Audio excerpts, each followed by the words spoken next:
अस्सलाम वालेकुम। क्लास 9 क्या हाल है? ठीक ठाक है। आज हमारा जो टॉपिक है उसका नाम है इंडिविजुअल लेवल। इंडिविजुअल लेवल को हम लोग ऑर्गेनिज्म लेवल बोलते हैं। इंडिविजुअल लेवल और ऑर्गेनिज्म लेवल।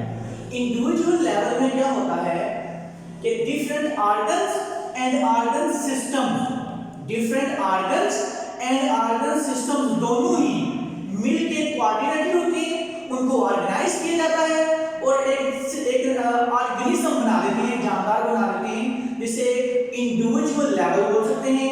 अकेला पौधा, अकेला इंसान, अकेला जानवर कोई भी वो एक जो फर्द बन जाएगा, चाहे वो पौधा हो, चाहे वो एनिमल हो, चाहे वो ह्यूमन बीइंग हो, वो अकेला जो है इंडिविजुअल लेवल है।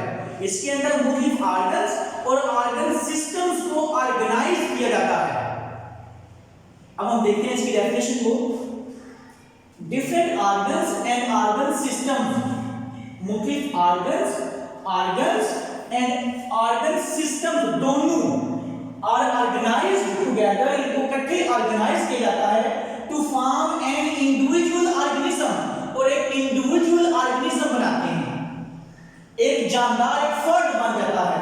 एक जानदार या फर्द के अंदर ऑर्गन्स और ऑर्गन सिस्टम्स को ऑर्गेनाइज किया होता है, जिससे एक ऑर्गेनाइज्ड बॉडी बन जाती है, जिसे ऑर्गेनिज्म या इंडिविजुअल लेवल बोलते हैं। इन ऑर्गेनिज्म जानदारों में the function of various organs, मुख्तलिफ ऑर्गन्स के काम, फंक्शन ऑफ डिफरेंट या वेरियस ऑर्गन्स, मुख्तलिफ ऑर्गन और ऑर्गन सिस्टम के जो काम हैं और कोऑर्डिनेटेड, ये मिलकर काम करते हैं। इनमें एक रब्त होता है, ये एक कोऑर्डिनेशन होती है। ये ऑर्गन्स और ऑर्गन सिस्टम्स मिलकर काम करते हैं, और ऑर्गन्स और ऑर्गन सिस्टम मिलकर जो काम करते हैं उस इंडिविजुअल ऑर्गेनिज्म का वो काम बन जाता है। फॉर एग्जांपल हम लोग देखेंगे कि इनमें कोऑर्डिनेशन क्या होती, कैसे होती है कि कोई भी ऑर्गन अकेला काम नहीं करता, कोई भी ऑर्गन अकेला काम नहीं करता, बल्कि ऑर्गन्स अपना काम करते हैं और ऑर्गन सिस्टम भी अपना काम कर रहे होते हैं, और इनके दरमियान एक कोऑर्डिनेशन होती है, रब्त होता है, ये मिलकर अपना काम करते हैं, एक दूसरे को सपोर्ट कर रहे होते हैं। अगर हम देखें इसके एग्जांपल, तो जब हम एक्सरसाइज करते हैं, हार्ड एक्सरसाइज करते हुए जब हम कोई काम कर रहे हैं, तो उसमें हमारे मसल्स काम कर रहे होते हैं, मसल्स काम कर रहे हैं, हमारी पूरी बॉडी के मसल्स काम कर रहे हैं, और मसल्स के काम करने के दौरान जब हम एक्सरसाइज हार्ड कर रहे होते हैं, हार्ड एक्सरसाइज करेंगे, सब कुछ काम कर रहे होते हैं, तो उसमें हमारी जो सांस लेने की रफ्तार है वो भी बढ़ जाती है, और दूसरा हमारी जो दिल की धड़कन है वो भी तेज हो जाती है, हार्ट बीट भी तेज हो जाती है, और सांस लेने की रफ्तार भी तेज हो जाती है। अब उसकी वजह क्या है कि हमारे मसल्स को चाहिए ऑक्सीजन, और नंबर 2 पे हमें चाहिए इसको फूड। ये दोनों चीजें हम जो है ये हमारा दिल की धड़कन और सांस लेने की जो रफ्तार है, ये दोनों इसको क्या करती हैं, ऑक्सीजन और खुराक प्रोवाइड करती हैं। देखते हैं कैसे।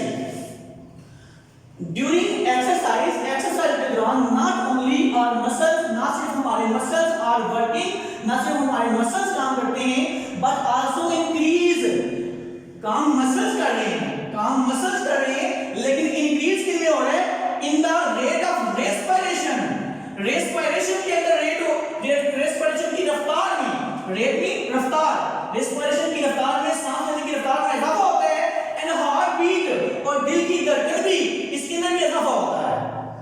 अब इन दोनों की वजह से क्या होता है, इन दोनों ने जो रेट ऑफ रेस्पिरेशन में जो इंक्रीज हुआ है और हार्ट बीट में जो इंक्रीज हुआ है, इसकी वजह से हमें फायदा क्या होता है, मसल को क्या फायदा है, इट सप्लाइज ऑक्सीजन, ये ऑक्सीजन प्रोवाइड करती है, एंड फूड और खुराक टू द मसल्स को।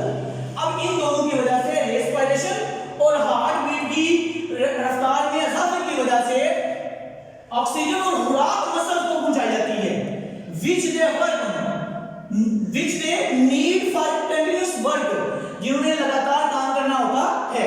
अब हम लोग देखेंगे वो मसल जिन्होंने लगातार काम करना है, उनकी जरूरत क्या है, उनकी जरूरत है 2 चीजें, ऑक्सीजन और खुराक। और ऑक्सीजन और खुराक इस तरह पहुंचाई जाती है कि काम तो मसल से नहीं करना है, लेकिन इनकी रेस्पिरेशन और हार्ट बीट की रफ्तार जो है इसको बढ़ा दी जाती है। आज हम लोग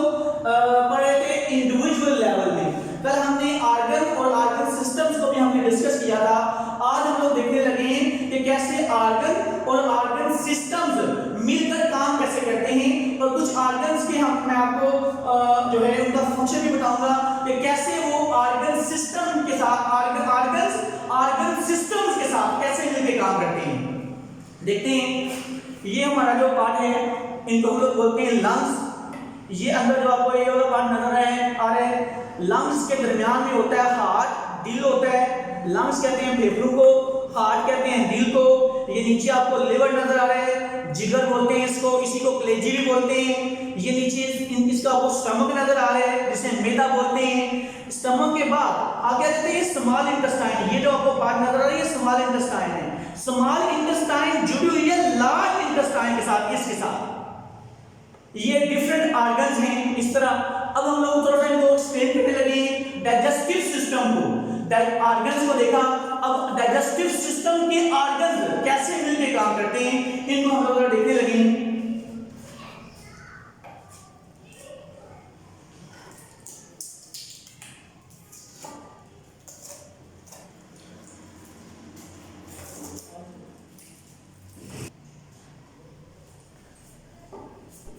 मोटिव ऑर्गन्स को मैं आपको दिखाने लगा हूँ।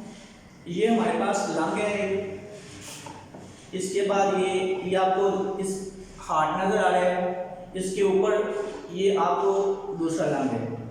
ऐसे ये दो फेफड़े हैं, इन दोनों के दरमियान में ये हार्ट होता है, ये हार्ट है। अब हम लोग देखेंगे कि ये हमारे पास लीवर है। हमने देखा था कि लीवर भी खुराक को डाइजेस्ट करने में मदद करता है। ये लीवर है, इसे बोलते हैं कलेजी, इसे बोलते हैं जिगर। ये हमारा स्टमक है, स्टमक मैदा जो होता है ये खुराक को डाइजेस्ट भी करता है और अपने अंदर खुराक को स्टोर भी करता है, इसलिए इसको स्टोरिंग ऑर्गन भी कहते हैं। इसके अंदर खुराक 3 से 4 घंटे इसके अंदर खुराक स्टोर होती है, इसलिए इसको स्टोरेज ऑर्गन भी बोलते हैं। ये स्टमक है। अब हम लोग देखने लगे हैं खुराक क्या होती है। खुराक जब हम मुंह से डाइजेस्ट करना शुरू करते हैं, ओरल कैविटी एक पार्ट, यहाँ पे खुराक की नाली होती है जिसे एसोफेगस बोलते हैं, और एसोफेगस यहाँ से स्टमक के साथ जुड़ी होती है। एसोफेगस दूसरा इसका ऑर्गन है, तीसरा ऑर्गन इसका स्टमक है, और उसके बाद यहाँ पे जो ऑर्गन है स्मॉल इंटेस्टाइन। स्मॉल इंटेस्टाइन के बाद इसका ऑर्गन है लार्ज इंटेस्टाइन। ये ऑर्गन्स मिलके इन सारे ऑर्गन्स ने काम क्या करना है, खुराक को डाइजेस्ट करना है, इसलिए इन एक सिस्टम बनाते हैं जिस सिस्टम का नाम डाइजेस्टिव सिस्टम है। डाइजेस्टिव सिस्टम, हर ऑर्गन अपना काम कर रहा है। ओरल कैविटी मुंह अपना काम कर रही है, एसोफेगस का काम सिर्फ ये है, यहाँ पे नाली होती है एसोफेगस, इसका काम सिर्फ ये है खुराक को मुंह से मैदे में भेजना, ये भी अपना काम करती है।